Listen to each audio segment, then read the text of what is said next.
I took my makeup from looking natural to be in 2 weeks, and here's what I did. Don't mind me.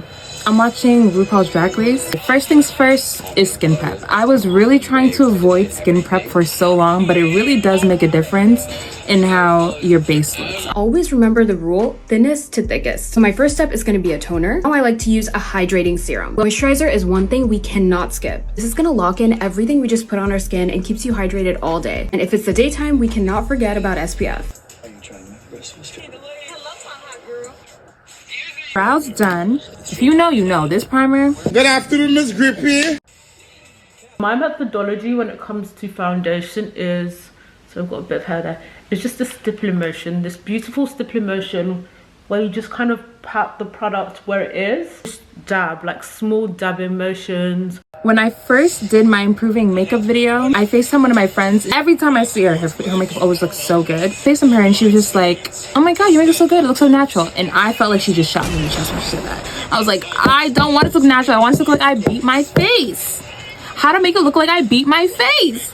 And she was like, okay, first of all, you need a lighter concealer. So I was like, all right. So I did some digging and I came across the Hourglass concealer, and this is the shade Dune. I have maple from here to here, and then I have flax from here to here, and then I have Dune right in the inner corner, but I layered those on top. One of the main issues that I found with makeup is that I never let my concealer dry long enough. What I was doing was going in with my cream bronzing shade, applying that, blending it out, so that by the time that I'm done blending this out, my concealer would have set a little bit more.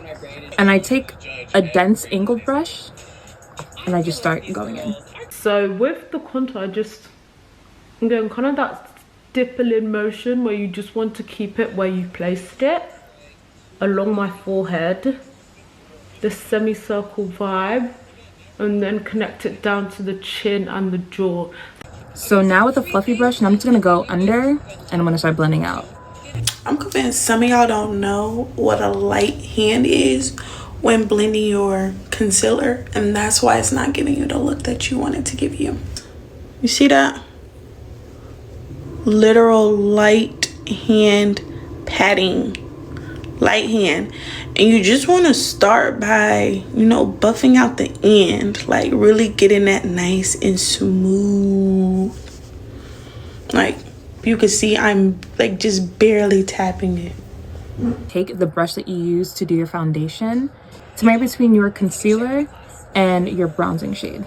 At this point, you can also take the brush that you use to apply foundation just to really make sure that there is a nice seamless transition between your under eye concealer and your bronzer contour. I also use this to sharpen up my jaw, sharpen up that contour. Now the next part, one of the big parts. Take your powder puff and your translucent powder. I'm using the one size translucent powder. Smooth it out on the back of your hand and then apply. When using a powder puff, you want to swirl the product at the back of your hand to even it out. This will prevent the setting powder from looking patchy under your eyes, and it's going to give you more of a smooth finish. Powder puff, you want to avoid dragging the powder puff. It's going to move the concealer, so instead you want to pat it into your skin so that the concealer doesn't move. Anything that you do with cream, set with powder. So I set my under eye with a translucent powder. So I'm gonna do the same thing and set my bronzing shade with powder bronzer. Now I ran out of my powder bronzer, so I'm just going to freestyle a little bit. I'm using an angled dense brush to do this.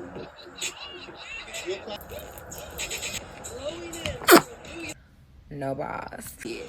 Okay, and we're just gonna go in with blush. Again! I definitely should have used more setting spray in between, but I'm already done. I haven't tried this yet. This is the Charlotte Tilbury Airbrush Setting Spray. I'm excited. There you go. Okay. I don't know about y'all. I'm an oily girl, so I'm gonna go back in with some powder after the fact. Look at this. Look at this.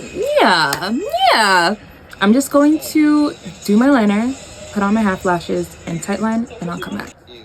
But yeah, that's the look. I hope it looks as good on camera as it does to me. You know the drill. You have to see what I see. So